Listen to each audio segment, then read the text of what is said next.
My name is Sean Schemmel. I voice Goku on this in Dragon Ball Z and in this feature film. So, what makes you keep coming back to Goku? You know, besides paycheck.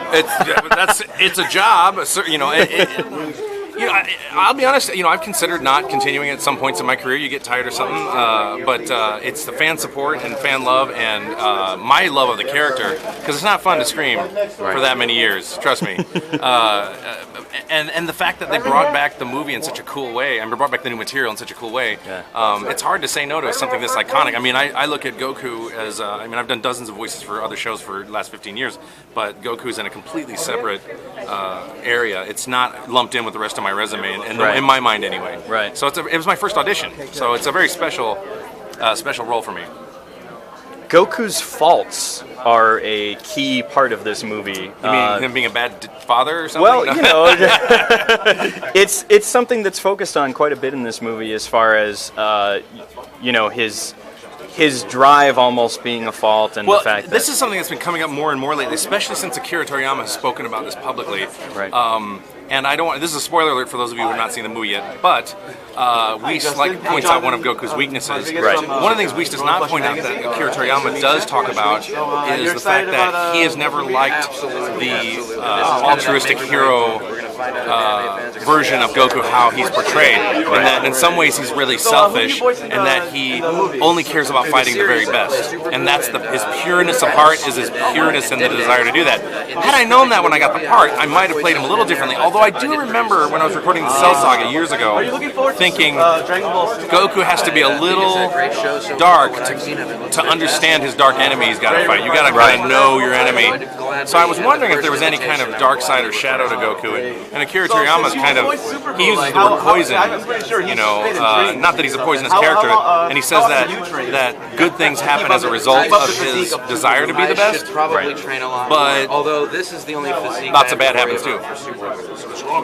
What is it like portraying somebody with an almost arrogant level of confidence, and having to have that on all the time, especially in this movie? He's on 100% of the time. Yeah. What's interesting about that is I don't like to use the word arrogant with Goku. In fact, there was a couple of times in the script where the script came across as very arrogant, and I asked to change it. I'm like, Goku's not arrogant. He's confident.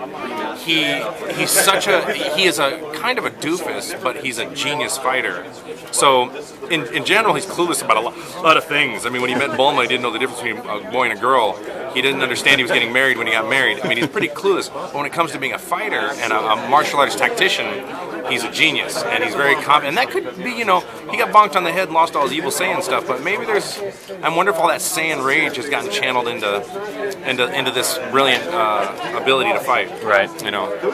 It's been years and years that you've been portraying this role. What do you do to get yourself back into it when it comes time for I don't do anything really. I have never had to be away from it, and I've also been voice acting full time since '99-ish or 2000. So I've never been away from this character for more than a year at a time, because we ended the series, the video games, and movies, then we did GT, then there's Kai, then there's video games, and I'm like, so I'm never that far. In fact, I've noticed in recent years the line between me and Goku has been very blurred I mean, I wake up and forget, like someone will recognize me and I'm like, oh yeah, I play that guy. Like I'll forget about it sometimes. It's and you forget the difference between boys and girls, and no, I don't do that. My girlfriend would kill me.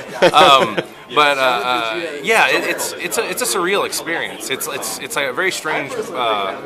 Maybe I'm sure there are other actors who can relate to it, you know. But my experience is kind of unique in the sense that I'm dubbing this part for the originals in Japanese, and we're getting this kind of reception. Yeah. And even the Japanese brought Masako Nozawa to America, and we did a Japanese premiere in April at the Egyptian Theater, and they were very kind and aware of the popularity of Dragon Ball here, and put me up on a pedestal with Masako, which was really, really kind and generous. And so I was in awe of that, and so it was very cool.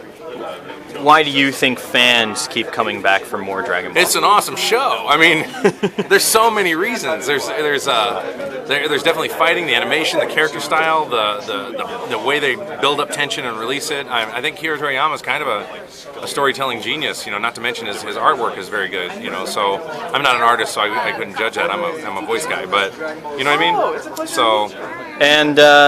Dragon Ball Super, we're gonna get you Dragon Ball Super. Now here's the thing with Dragon Ball Super, and this is the official, unofficial word.